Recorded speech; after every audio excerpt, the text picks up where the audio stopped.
A classroom filled with eager children, but their desks are broken, their benches cracked. Any other leader might just make promises or send orders from a distance. But Ibrahim Traoré? He walked inside that very classroom, rolled up his sleeves, and did something no one expected. He fixed the desk with his own hands. It was a simple village school in Burkina Faso. The walls were bare, the paint peeling, and sunlight crept in through cracked windows. The sound of children's laughter filled the room, but so did the creak of broken furniture. Some students sat 2 or 3 to a bench, while others balanced their notebooks on their laps. For these children, education was not just a right, it was a treasure. Even without proper desks or chairs, they came every morning with hopeful eyes ready to learn. Their teacher, tired yet determined, tried to make the most out of what little they had. And then one day something unexpected happened. A convoy of vehicles pulled up outside the school. Soldiers stood guard, teachers whispered in surprise, and students pressed their faces against the windows. The president himself, Captain Ibrahim Traoré, had come to their humble classroom. No grand stage, no flashing cameras, just a leader standing quietly among children whose future depended on moments like this. As Traoré stepped inside the classroom, the truth was impossible to ignore. Desks with missing legs leaned against each other like broken bones. The wood was splintered, edges sharp enough to scratch a child's hand. Some desks had been patched with stones and bricks just to keep them standing. He saw young boys trying to balance their books on uneven surfaces. Girls crouched on the floor with notebooks resting on their knees. One child had even placed his notebook on another student's back, turning his friend into a desk so he could write. It was heartbreaking, yet inspiring. The determination to learn was stronger than the obstacles in front of them. The teacher's voice trembled as he explained the situation. The government funds had never been enough, and parents, farmers, and laborers, struggling to put food on the table, could not afford to fix the furniture. "We do what we can," the teacher said softly, his eyes dropping to the cracked floor. And in that moment, Traoré understood. This was not just about broken desks. It was about broken promises, broken systems, and the silent suffering of children who deserved better. Most leaders might have turned this into another speech, another political statement, but what Traoré did next left everyone stunned. The classroom fell silent. Every child's eyes were fixed on him, expecting the usual words leaders bring: promises, speeches, maybe even a staged photograph. But Ibrahim Traoré was not there to perform for the cameras. He was there for something much deeper. He slowly removed his green military jacket, folding it carefully before placing it on a chair. His movement carried no sense of authority, only humility. The children sat frozen, not knowing whether to smile or stay quiet. The teacher, overwhelmed, rushed forward and whispered, "Mr. President, please, this is not for you." Traoré looked him in the eyes and smiled. His reply was simple but powerful. "If it is for the children, then it is for me." Without another word, he walked toward one of the most damaged desks in the room. The wood was cracked, the legs uneven, the surface wobbling so badly that no child could properly write on it. He bent down, brushing off the dust with his hand, studying the damage like a carpenter who had fixed furniture all his life. Soldiers outside shifted uncomfortably. They were not trained for this. Ministers exchanged confused glances. Journalists hesitated, unsure if they should capture this moment or simply witness it. But Traoré paid no attention. He rolled up his sleeves, his hands darkened by dust, and asked the janitor for a few simple tools. A rusty hammer, a bent screwdriver, some nails pulled out of an old wooden board. With nothing more than these worn-out tools, the president of a nation began to repair a broken school desk. The children leaned forward, their whispers spreading across the classroom. Some covered their mouths in disbelief, others giggled nervously, but their eyes sparkled with amazement. Never had they imagined a man of power would kneel in their classroom, not to command but to serve. He tightened the loose bolts, pressed the cracked wood into place, and hammered carefully, making sure each strike counted. Sweat gathered on his forehead, trickling down, but he continued. For those few minutes, there was no distinction between soldier and president. Between leader and child, there was only a man who cared. Finally, with one last adjustment, the desk stood upright, no longer wobbling but firm and steady. Traoré brushed the dust off his hands, tapped the wooden surface, and looked at the children. His words were quiet, yet powerful. Education must rest on a strong foundation, starting with this. The room erupted in quiet gasps. What had just happened was more than an act of repair. It was history in the making, etched forever in the hearts of those children. What Ibrahim Traoré did in that classroom was far greater than repairing a piece of furniture. To an outsider, it might have seemed like nothing more than fixing a desk. But to the children, the teacher, and eventually the entire nation, it became a powerful symbol, one that carried a message far louder than any political speech ever could. That broken desk had been more than wood and nails. It had been a daily reminder of struggle and neglect. For years, children had balanced books on their knees, pressed notebooks against cracked surfaces, and learned to write despite uneven planks. Every time they sat there, they silently absorbed a lesson that their dreams were worth less than promises, that their future could wait. The broken desk was a metaphor for a broken system. And then came a leader who refused to look away. When Traore tightened those rusty screws and hammered those loose boards back into place, it wasn't just furniture he was repairing. It was trust, it was dignity, it was hope. In that moment, he was telling those children, you matter. Your education matters, and no obstacle should stop you from learning. For the teacher, who had spent years improvising with broken furniture, the sight was overwhelming. It was as if the burden of being unheard had suddenly been lifted.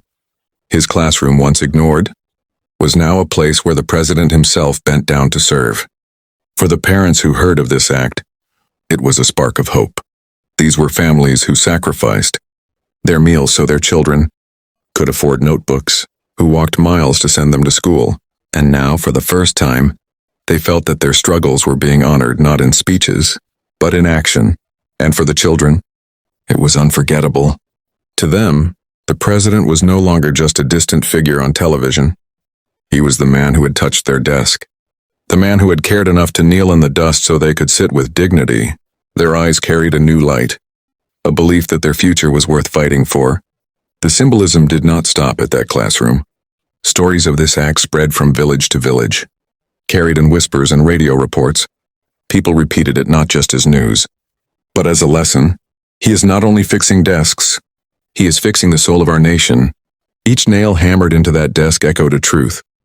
Leadership is not about power, but about service. Each bolt tightened whispered a reminder. No child is too small to be noticed, no effort too humble to be made. And so that one act became a living metaphor, proof that greatness is not in how high a leader stands, but in how deeply he is willing to kneel for the future of his people. The moment Ibrahim Traoré straightened up from the repaired desk, the classroom was filled with a silence unlike any other. For a heartbeat, no one moved. The children, their small hands resting on torn notebooks, simply stared at him in awe. Then slowly, smiles began to spread across their faces, hesitant at first, then bursting into wide grins. One boy, barely 8 years old, reached out his hand and gently touched the desk as if to confirm it was real.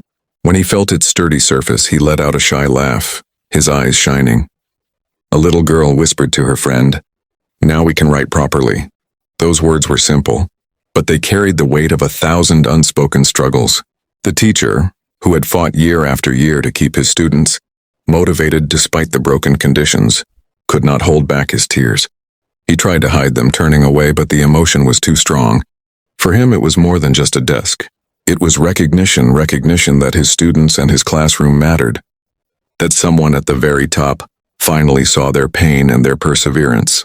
Outside the classroom, soldiers who had stood stiff and silent throughout the visit now exchanged glances of disbelief.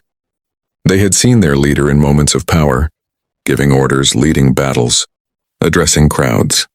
But never had they seen him like this, on his knees, hammer in hand, serving children with the patience of a craftsman. Some soldiers lowered their eyes, humbled by the sight. When the story spread through the village, parents rushed to the school to see the desk with their own eyes. Mothers laid their hands on it as though it were a sacred object. Fathers shook their heads in astonishment, repeating to each other, "Our president repaired this desk himself." Soon the story leapt beyond the village. Radio stations reported it.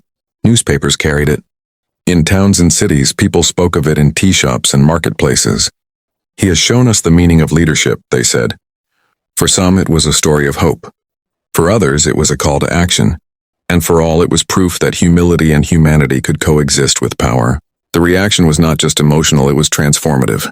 Children who once believed they were forgotten now dreamed bigger. Teachers who once felt abandoned now stood taller, and ordinary citizens hearing of the act began to ask themselves, if the president can repair a desk, what small act of service can I do for my community? What had begun as a simple gesture inside a dusty classroom was now rippling outward, touching lives far beyond those walls. That single repaired desk became far more than a piece of classroom furniture. It became a symbol, a living story, and a silent teacher in its own right. For the children, it was not just a seat where they could write their lessons, but a daily reminder that their dreams were not forgotten.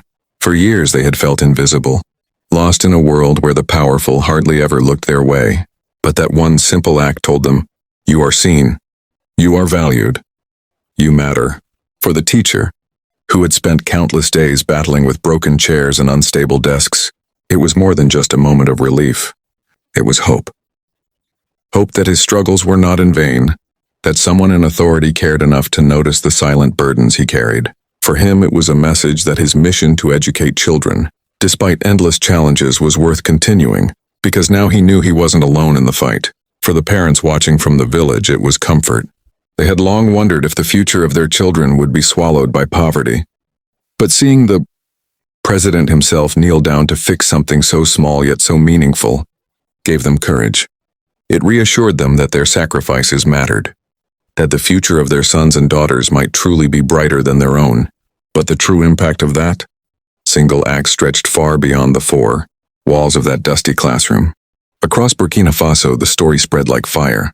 In towns and villages, people spoke of it as if it were a fable, with a moral something that carried a lesson deeper than words. Farmers, as they tilled the soil, would repeat it. If our president can bend down to fix a desk, then no work is too small for us. Soldiers resting in their camps would remind each other that service is not about commanding from above, but about protecting from within. Young students in distant villages carried the story in their hearts, believing that if their leader cared about one classroom, then surely he cared about them too. And then the story leapt across borders. Outside Burkina Faso, the world took notice. International newspapers, commentators, and ordinary people online began speaking about it. In a time where so many leaders built walls of wealth, luxury, and power around themselves, here was a president who knelt in the dust for the future of his children. It was rare, it was shocking, and it was inspiring. The message was clear. True leadership is not about being unreachable. It's about being unforgettable. But perhaps the deepest, most lasting impact of all was etched into the minds of those children who sat at that desk every day. Imagine their small hands touching the wood, their eyes looking at it while writing, their hearts remembering the moment their leader had cared enough to kneel for them. That desk would outlive their childhood. Even as they grew up, the memory would remain not of a speech, not of a campaign, but of a simple act that told them, your education matters. You matter. And one day, when they themselves became leaders, parents or teachers, they would pass that memory forward, shaping generations with it. So what lesson do we take from this? It is simple yet powerful. Leadership is not measured by the size of your title, but by the size of your heart. You don't need a crown, a throne, or a presidential office to change lives. Sometimes changing a life begins with fixing a desk, feeding a hungry child, or giving a voice to the unheard. Greatness is not found in distance above the people, it is found in the closeness with them. And now the real question is for us. If a leader of a nation can kneel in the dust for his children's future, what is stopping us from bending our backs for someone in need? If he can give his time and effort to a single desk, can we not give our attention to those around us who silently cry for help? If this story touched you, don't keep it to yourself. Share it, spread it. Let the world see that true power lies not in ruling, but in serving. And if you want to hear more untold stories of humanity, leadership, and courage, then subscribe to Stories Unveiled. Because stories like this should never be forgotten, they should be remembered, retold, and carried forward for generations to come.